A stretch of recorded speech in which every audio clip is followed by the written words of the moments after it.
Sisipan informasi Jejak Madani.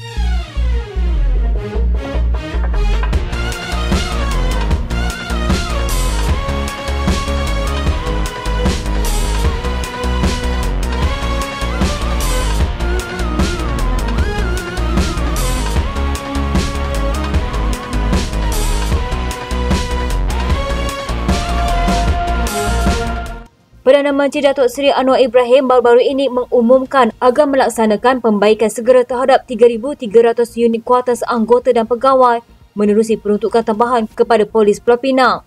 Ketua Polis Pulau Pinang, Datuk Kau Kun Chin berkata, proses naik taraf kuartus itu secara tidak langsung akan meningkatkan lagi kualiti perkhidmatan polis di Raja Malaysia kepada masyarakat selain ia turut memberi keselesaan kepada anggota dan keluarga. Katanya kami akan beri fokus kepada kuartus yang lama dan usang serta pejabat yang perlu dibaiki. Tempat kerja dan kuartus yang selesa akan dapat memberi semangat yang lebih tinggi kepada anggota dan pegawai di dalam memberikan perkhidmatan yang lebih baik kepada masyarakat. Ketika ini, pembinaan Ibu Pejabat Kontijen Polis Pulau Pinang yang baru juga sedang berjalan dengan pelbagai kemudahan termasuk kuartus untuk anggota dan pegawai.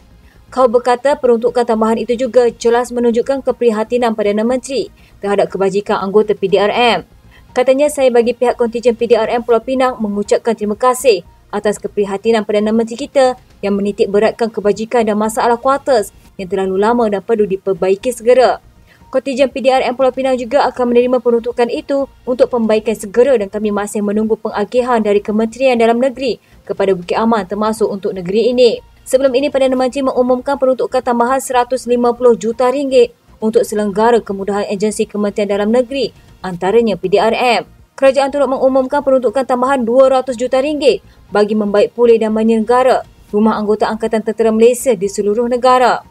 Dalam pembentangan belanjawan 2023 sebelum ini, kerajaan mengumumkan peruntukan lebih RM500 juta bagi menyelenggara rumah keluarga ATM dan membaik pulih kuartus kediaman dan institusi di bawah KDN termasuk PDRM. Kerajaan menyelaras memperluas alam kesusahan dan kepayahan diterima guru serta jururawat yang berkhidmat di pedalaman, khususnya Sabah dan Sarawak kepada Jabatan Imigresen dan penguatkuasa lain. Presiden Kesatuan Perkhidmatan Imigresen Semenanjung Malaysia, Khairunnisa Khairuddin berkata, perkara itu antara diharap dapat dipertimbang kerajaan melalui berita gembira berhubung pelarasan imbuhan tetap untuk penjawab awam yang akan diumumkan Perdana Menteri Datuk Seri Anwar Ibrahim 2 minggu lagi. Katanya memang kami ada dapat elang wilayah, tapi satu lagi elang iaitu elang kepayahan perlu diambil kira juga. Begitu juga dengan elang penguatkuasa tidak sama rata. Kami khususnya di KPISM memohon supaya elang-elang ini disamaratakan. Bagaimanapun perkara ini perlu dilihat dan diperhalusi lagi. Memang kita minta tetapi kita pun perlu lihat keupayaan kerajaan pada masa kini dalam mengeluarkan imbuhan-imbuhan sama ada ia berbaloi ataupun tidak. Semalam media melaporkan Perdana Menteri dijangka mengumumkan berita gembira berhubung pelarasan imbuhan tetap untuk penjawab awam termasuk warga pendidik 2 minggu lagi. Bagi tujuan itu, Perdana Menteri dilaporkan berkata beliau akan mempengerusikan mesyuarat pelarasan yang pertama pada minggu ini. Dalam pada itu, Khairunnisa berkata elang khusus itu juga perlu diberikan kepada setiap jabatan yang bertugas di pintu masuk negara, khususnya di lapangan terbang antarabangsa KLIA 1 dan KLIA 2 selain di pintu masuk selatan dan pintu masuk utara negara. Katanya di pintu masuk selatan, kenderaan penumpang atau pengembara yang masuk setiap hari adalah lebih kurang 250,000. Selain itu, taraf hidup di kawasan sepadan dan harga makanan yang tinggi semestinya mempengaruhi kos sehari hidup penjawab awam. Beliau berkata elang khas juga perlu diberikan kepada cawangan pejabat pasport yang dibuka pada Sabtu dan Ahad. Katanya, tenaga kerja bagi jabatan ini tidak ditambah dan pegawai yang bekerja pada hari Ahad juga perlu masuk pejabat pada hari Isnin kecuali yang bekerja di UTC. Justru golongan ini perlu dihargai dan perlu diberi pengiktirafan sewajarnya kerana mereka adalah frontliner. Mengulas pelarasan imbuhan tetap, Khairunnisa yang yakin langkah itu akan memberi hasil baik dan positif kepada penjawab awam yang dihempit pelbagai tekanan termasuk dari segi ekonomi. Katanya antara yang perlu disentuh dalam pemberian imbuhan kepada penjawab awam ini sudah pasti berkaitan gaji pemula yang perlu dinaikkan dengan satu tangga yang munasabah tetapi tidak membebankan kerajaan sedia ada. Katanya kita tahu kerajaan sekarang mewarisi hutan negara sebanyak 1.5 trilion ringgit. Jadi kita mahukan imbuhan yang munasabah yang boleh dikatakan dalam situasi menang-menang. Ketua Pengarah MARDI Datuk Dr. Muhammad Zabawi Abdul Ghani berkata, badan itu sudah membangunkan lebih 53 varieti padi yang dimakan oleh rakyat dan digunakan oleh 95% penanaman padi di seluruh negara ketika ini. Beliau berkata bagi membangunkan satu varieti padi memerlukan masa lebih kurang 8 hingga 10 tahun dengan kos tidak kurang daripada 5 juta ringgit. Katanya, mungkin masih ramai yang belum mengenali dan mengetahui peranan sebenar agensi ini yang bangunkan lebih 53 varieti padi yang dimakan oleh rakyat di negara ini. Namun disebabkan kita tidak terbabit dengan pengurusan ladang, nama kita ini jadi tertinggal dan tidak nampak apa yang mahu disumbangkan kepada negara. Oleh demikian, Muhammad Zabawi berkata lebih 300 teknologi dan inovasi akan dipamerkan dalam penganjuran Showtex 2023 yang juga penganjuran kali kedua selepas kali pertama diadakan pada 19 tahun lalu. Beliau berkata penganjuran pameran seumpama itu bagi membolehkan masyarakat dan pemain industri memahami teknologi dan inovasi yang sudah dibangunkan oleh MADI sejak 50 tahun lalu. Katanya pelbagai teknologi baharu dan belum dikomersialkan akan dipamerkan termasuk teknologi berkaitan makanan, tanaman dan ternakan. Mudah-mudahan dengan adanya program ini, orang boleh nampak apa yang sudah disumbangkan oleh MADI kepada negara. Dengan tema peneraju inovasi argo teknologi, Muhammad Zabawi berkata, Showtex 2023 selama 3 hari di Taman Expo Pertanian Malaysia akan memberi fokus pada 6 kluster utama iaitu tanaman, mekanisasi, teknologi makanan, ternakan, pemindahan teknologi dan argotourism. Katanya, Showtex 2023 ini akan diadakan di 2 tempat iaitu di Dewan A yang merangkumi pameran teknologi yang dibangunkan oleh MADI, manakala di tapak show plot pula terdapat demonstrasi teknologi yang sudah dibangunkan. Selain kita pamerkan teknologi yang ada, MADI turut menyediakan pelbagai bengkel dan klinik untuk memberi khidmat nasihat kepada petani mahupun orang awam berkaitan tanaman serta keusahawanan. Selain pameran di Dewan Utama, beliau berkata pelbagai aktiviti sampingan turut diadakan di Dewan B, Dewan C serta di kawasan sekitar bangunan seperti pesta durian, belon udara panas, karnival makanan, jualan produk usahawan, Explorers dan Festival Quebec. Menteri Belia dan Sukan Hanayo berkata buat pertama kalinya kerajaan melalui Kementerian Belia dan Sukan membenarkan mana-mana sekolah di negara ini untuk menggunakan Stadium Nasional Bukit Jalil bagi penganjuran Hari Sukan secara percuma. SNBJ yang sebelum ini merupakan gelanggang rasmi skuad Harimau Malaya dan venue untuk penganjuran konsert bakal menjadi padang baru buat pelajar sekolah bermula Oktober ini. Hana berkata tawaran istimewa ini diberikan bersempena ulang tahun ke-25 Kuala Lumpur Sport City di mana semua sekolah dapat menggunakan SNBJ secara percuma bagi tempoh 2 tahun. Katanya pelaksanaan konsep merakyatkan sukan melalui penggunaan fasiliti sukan di bawah PSM telah dipersetujui dalam mesyuarat perbanan itu pada 17 Julai lepas dan kegunaan secara percuma untuk sambutan Hari Sukan Sekolah itu tertakluk kepada kekosongan jadual tempahan. Katanya ini selaras dengan pengumuman sebelum ini bahawa kita nak fokus olahraga sebagai satu sukan pembangunan akar umbi di peringkat sekolah. Saya mahu murid rasai pengalaman berlari 100 meter di SNBJ kerana ia mungkin beri inspirasi kepada mereka untuk menjadi atlet. Hana berkata selain SNBJ, PSM turut memberi tawaran penggunaan secara percuma 2 venue lain iaitu Kompleks Sukan Jalan Duta dan Kompleks Sukan Bukit Kiara kepada pihak sekolah. Katanya sebelum ini pihak sekolah perlu bayar dengan kadar diskaun jika mahu gunakan stadium. Jadi selepas ini mereka dijemput membuat tempahan dengan PSM yang dijangka dibuka bermula bulan depan. Beliau berkata syarikat pengeluar makanan berhasrat juga boleh mengiklankan produk mereka sekiranya terdapat Hari Sukan Sekolah di 3 venue tersebut. Mereka boleh bincang dengan PSM mengenai kadar untuk pengiklanan. Sekurang-kurangnya boleh tampung kos tawaran percuma penggunaan venue. Yang di-Pertuan Agong Al-Sultan Abdullah Riayatuddin Al-Mustafa Birachah menzahirkan harapan agar hubungan erat Malaysia-Filipina akan terus dipertingkatkan demi manfaat bersama rakyat dan kedua-dua negara. Dalam titah ucapan pada Majlis Jamuan Negara meraikan Presiden Filipina Ferdinand Marcos Jr. dan isterinya Luis Marcos yang mengadakan lawatan negara ke Malaysia, Al-Sultan Abdullah menganggap Filipina sebagai rakan penting kepada Malaysia, memandangkan kedudukan Filipina berdekatan dengan pembabituan aktif dalam ASEAN.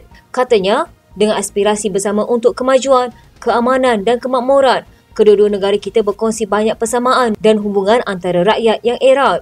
Hingga hari ini kita telah berdepan banyak cabaran yang sama, tetapi kita juga telah mencapai lebih banyak lagi bersama-sama. Usaha dan persefahaman bersama adalah penting untuk meningkatkan lagi hubungan erat dan kerjasama baik kita ke tahap baru. Saya harap Malaysia dan Filipina dapat meningkatkan kerjasama dan perkongsian dalam bidang baru dan baru muncul seperti pertanian, ekonomi digital dan industri makanan halal.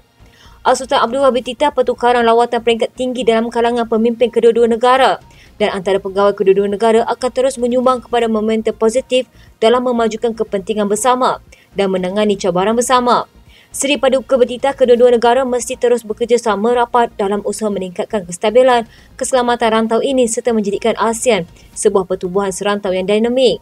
Katanya, Keamanan dan kemajuan bersama hanya boleh dicapai dan dikekalkan melalui kestabilan dan kemakmuran di rantau ini dan dunia secara keseluruhan. Bersama-sama kita akan terus membina masa depan yang lebih cerah untuk rakyat kita dan generasi akan datang, terutamanya ketika kita bakal meraihkan ulang tahun ke-60 hubungan diplomatik kita tahun depan. Pada 2022, Filipina adalah rakan dagang ke-15 terbesar Malaysia di peringkat dunia dan ke-5 terbesar dalam kalangan negara anggota ASEAN dengan jumlah perdagangan sebanyak 41.45 bilion ringgit, iaitu peningkatan sebanyak 20.1% berbanding nilai yang dicatatkan pada 2021.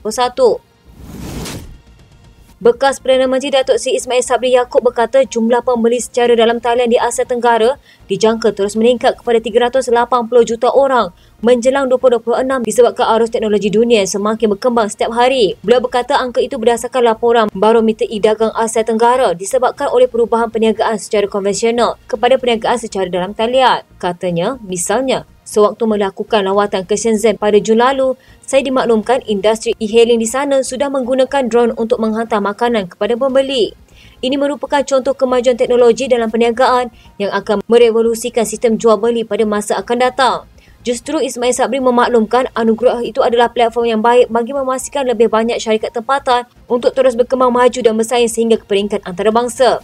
Ujar beliau, ia sekaligus menunjukkan kepimpinan dalam sebuah organisasi perlu diperkasakan kerana ia bakal menentukan hala tuju syarikat. Tambahnya, kebanyakan syarikat yang berjaya mempunyai pemimpin bersifat kritis dan kental dalam mendepani cabaran perniagaan kini yang semakin dinamik. Katanya, kita semua tidak dilahirkan untuk menjadi pemimpin yang hebat, tetapi saya yakin pengalaman pahit manis dalam membangunkan perniagaan itu menjadi titik tolak kepada apa yang anda semua telah capai hari ini. Saya percaya anda semua pemain industri tempatan yang banyak memberi sumbangan terhadap ekonomi negara serta membantu meningkatkan taraf hidup masyarakat. Dalam masa sama, beliau memaklumkan pelbagai pelan dan inisiatif telah dilancarkan untuk membantu industri perusahaan tempatan terus diperkasa sewaktu menerajui tampuk pentadbiran kerajaan.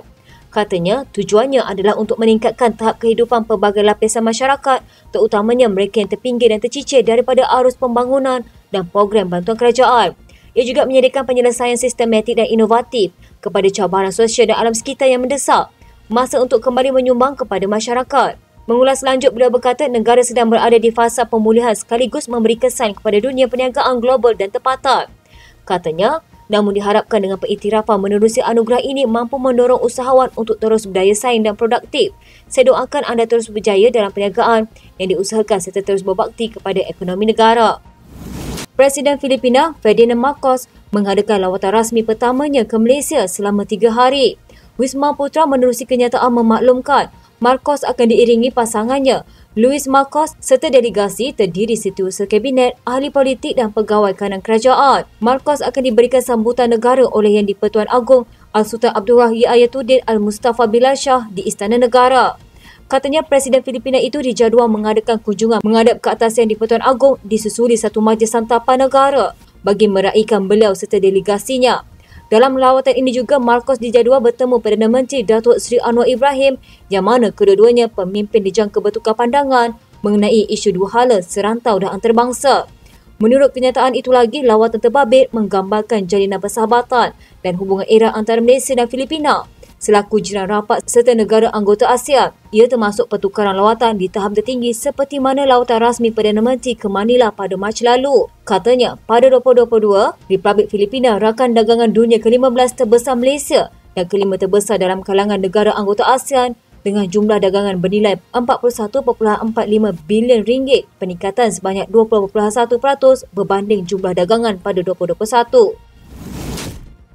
Bursa Malaysia meneruskan kenaikannya untuk hari dagangan keempat berturut-turut pada Selasa, sejajar dengan kebanyakan indeks serantau utama dan pembelian berterusan terutamanya pada saham perbankan dan berkaitan komoditi. Penanda aras FTSE Bursa Malaysia KLCI, peningkatan 0.85% atau 12.10 mata kepada 1436.79 daripada 1424.69 pada penutup semalam. Naib Presiden Penyelidikan Equity Rakuten Trade Sdn Bhd, Tom Pat Lim berkata FBM KLCI telah menebusi 4 paras rintangan sejak 7 Julai 2023 hasil pemilihan sokongan daripada dana asing.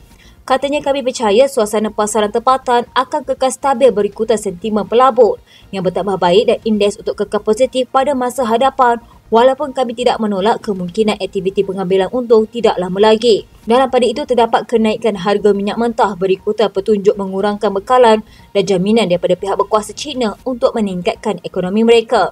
Selain itu, Tuan memetik laporan semalam bahawa Petronas Carigali telah mengumumkan 6 penemuan penting minyak dan gas di luar pantai Sarawak. Jumlah dagangan pasaran utama meningkat kepada 2.53 bilion unit bernilai 2.2 bilion ringgit daripada 2.32 bilion unit bernilai 1.53 bilion ringgit pada Isnin. Jumlah dagangan warang berkembang kepada 498.07 juta unit bernilai 75.70 juta ringgit berbanding 462.79 juta unit bernilai 63.61 juta ringgit sebelumnya. Jumlah dagangan pasaran AAC melonjak kepada 694.15 juta saham bernilai 220.44 juta ringgit berbanding 512.28 juta saham bernilai 189.2 juta ringgit semalam. Pengarah Bahagian Operasi Kebombaan dan Penyelamat, Datuk Ahmad Izram Osman berkata Jabatan Bomba dan Penyelamat Malaysia kini telah menyediakan garis panduan untuk membina stesen pengecas kenderaan elektrik di premis seluruh negara. Beliau berkata garis panduan itu sudah diserahkan kepada Kementerian Perumahan dan Kerajaan Tempatan untuk dinilai sebelum diumumkan kelak. Katanya, bagi menyiapkan garis panduan ini, kita bekerjasama dengan Persatuan Arkitek Malaysia, Persatuan Kenderaan Pelepasan Karbon Sifar dan pelbagai badan bukan kerajaan. Antara cadangan dalam garis panduan tersebut ialah jarak kenderaan daripada laluan masuk dan keluar premis, tingkat yang sesuai untuk pemasangan dan pelbagai perkara lain. Ahmad Izram berkata garis panduan itu ialah prosedur permohonan dan kelulusan pemasangan stesen pengecas EV di premis sama ada di dalam atau di luar bangunan dengan melihat daripada sudut keselamatan kebakaran. Beliau berkata garis panduan berkenaan disediakan untuk kawalan keselamatan kebakaran bagi pemasangan stesen pengecas EV di premis atau kawasan komersial sahaja serta tidak melibatkan lokasi kediaman. Ahmad Izram berkata setakat ini terdapat 1,063 stesen pengecas EV seluruh negara dan kerajaan menjangkakan 10,000 stesen menjelang 2025. Selain itu, Ahmad Izram berkata proses pemadaman melibatkan EV memerlukan penggunaan air yang banyak dan memakan masa serta berisiko untuk terbakar semula. Beliau berkata antara risiko yang boleh menyebabkan kebakaran EV ini ialah bateri, keadaan jalan raya, cuaca persekitaran dan stesen pengecas. Katanya, sebagai contoh kemalangan di jalan raya seperti jika ada kepanasan atau geseran, ia boleh menyebabkan kebakaran kerana bateri kenderaan elektrik ini ditempatkan di lantai atau bawah kereta itu. Selain itu, boleh berlaku litar pintas dalaman dan luaran, terlebih voltan, terlebih cas, kepanasan luaran dan kerosakan buatan. Ini memberi kesan kepada suhu naik dan boleh merebak ke kenderaan lain. Ahmad Izram berkata, setakat ini pihaknya menggunakan medium pemadaman secara konvensional iaitu menggunakan air dan buih serta beberapa peralatan khas seperti sarung tangan khas. Perdana Menteri Datuk Seri Anwar Ibrahim berkata kerajaan menyasarkan Malaysia untuk berada di kedudukan 30 ekonomi terbesar dunia dalam jangka masa sederhana. Perdana Menteri berkata ia antara 7 sasaran utama perstrukturan semula ekonomi negara melalui ekonomi madani yang mahu dicapai sebelum tempoh 10 tahun. Beliau yakin Malaysia mampu mencapai sasaran besar itu dengan meneladani negara yang pernah berdepan kejatuhan namun tangkas dan bangkit semula ke hadapan. Katanya mahu atau tidak, kita mesti menjadi jago ekonomi serantau. Kita perlu punyai minda global dan mengutamakan pengantarbangsaan ekonomi. Dengan demikian, kita mampu mencapai sasaran ditetapkan untuk muncul sebagai 30 ekonomi terbesar di dunia dalam jangka masa sederhana. Selain itu, 6 sasaran lain yang mahu dicapai kerajaan sebelum tempoh 10 tahun termasuklah memastikan indeks daya saing global di tangga ke-12 teratas dunia. Ketiga, peratus pendapatan buruh mencapai 45% daripada jumlah keseluruhan pendapatan. Keempat, kadar penyertaan wanita dalam tenaga buruh mencapai 60%. Kelima, indeks pembangunan manusia di tangga 25 teratas dunia. Keenam, indeks prestasi rasuah di tangga 25 teratas dunia. Ketujuh, kemampanan fiskal dan defisit fiskal mencapai 3% atau lebih rendah. Ekonomi madani memperkasa rakyat merupakan wadah mengangkat semula darjat dan martabat negara dengan 2 tumpuan utama iaitu menstruktur semula ekonomi ke arah Malaysia sebagai peneraju ekonomi Asia serta memberi limpahan hasil kepada rakyat untuk menikmati kehidupan yang lebih berkualiti. Anwar berkata ia merupakan sebuah rencana menyeluruh dan teliti bagi menghadapi tantangan pelbagai isu.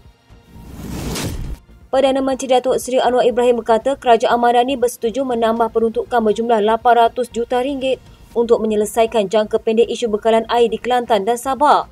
Beliau berkata ia adalah komitmen kerajaan perpaduan untuk memastikan penduduk di Kelantan dan Sabah mempunyai akses kepada bekalan air yang konsisten dan berkualiti. Pada masa sama, beliau memberi jaminan kerajaan akan menyegerakan pelaksanaan projek tempatan banjir di 4 negeri merangkumi Kelantan, Pahang, Selangor dan Johor demi melindungi masyarakat setempat daripada ditimpa bencana banjir. Katanya setakat 2022, 97% penduduk Malaysia mempunyai akses kepada bekalan air terawat, namun sebahagian penduduk di Kelantan dan Sabah tidak mempunyai akses kepada bekalan air yang konsisten dan berkualiti. Kerajaan Perpaduan komited menangani isu ini dan bersetuju untuk menyediakan keseluruhan RM800 juta tambahan bagi menyelesaikan jangka pendek untuk kedua-dua negeri ini. Kerajaan ini berikrar memastikan semua rakyat menikmati akses yang universal dari segi infrastruktur asas sama ada bekalan air atau elektrik. Rakyat di kawasan desa wajar mempunyai perkhidmatan asas bertaraf dunia. Selepas dilancarkan kira-kira 10 tahun lalu, projek Taman Industri Maritim Tanjung Agas dekat Pekan dijangka menerima kumpulan pelabur baru bagi memajukan industri minyak dan gas di situ. Ketika dilancarkan pada Disember 2010 oleh Najib Razak, yang ketika itu menjadi Perdana Menteri, projek pembinaan Taman Industri Minyak, Gas dan Logistik melalui Inisiatif Wilayah Pembangunan Pantai Timur itu menerima peruntukan awal berjumlah RM300 juta. Ia adalah bagi menyediakan kemudahan infrastruktur dan mempercepat pembangunan sektor minyak dan gas di kawasan seluas 1,710 hektar itu. Esko Pelaburan, Perindustrian, Sains, Teknologi dan Inovasi Pahang, Muhammad Nizam Najib berkata kumpulan pelabur dari China adalah antara pihak yang menunjukkan minat untuk terbabit dalam pembangunan di Tanjung Agas. Katanya mungkin ada kumpulan pelabur mengambil kira kemudahan dan pelan pembangunan diperlukan jika mereka ingin ke Tanjung Agas, macam spesifikasi yang mereka perlukan atau susun atur yang mereka nak di Tanjung Agas serta perancangan industri yang mereka mahu jika nak masuk melabur di sini. Antara yang menunjukkan minat adalah pelabur dari China dan ada juga dari Eropah, jadi saya harap ia boleh dimuktamadkan. Ketika ditanya mengenai dakwaan kononnya projek terbabit menjadi gajah putih, Muhammad Nizam yang juga Adun Peramujaya menafikan perkara itu. Katanya Perbadanan Kemajuan Negeri Pahang sentiasa berusaha mencari pelabur baru untuk projek berkenaan. Katanya, cuma dalam keadaan ekonomi semasa, saingan berlaku dan bukan hanya di sini Tanjung Agas sahaja. Muhammad Nizam juga berpendapat kerajaan akan mengekalkan inisiatif sedia ada bagi menarik pelabur asing ke negara ini termasuk ke Pahang. Katanya, kita perlu kekalkan inisiatif dan ini berkaitan dengan MIDA, Lembaga Pembangunan Pelaburan Malaysia dan pihak ECER, Wilayah Ekonomi Pantai Timur, tawarkan inisiatif cukai pelaburan. Selain itu, Kerajaan Pahang juga sedang berurusan dengan syarikat profesional, konsultan percukaian untuk melihat apa kelebihan yang boleh ditawarkan kepada pelabur berbanding tempat lain. Muhammad Nizam turut mempelawar pelabur yang berminat terutamanya berkait industri minyak dan gas untuk segera membuat keputusan dan tidak menunggu projek lapangan terbang antarabangsa yang dijangka siap pada tahun 2026. Katanya, Pahang dah ada pelaburan dan tidak lama lagi projek ECRL, rangkaian rel Pantai Timur, siap. Ketika itu nilai tanah di sini sudah meningkat, jadi kalau nak melabur, datang sekarang.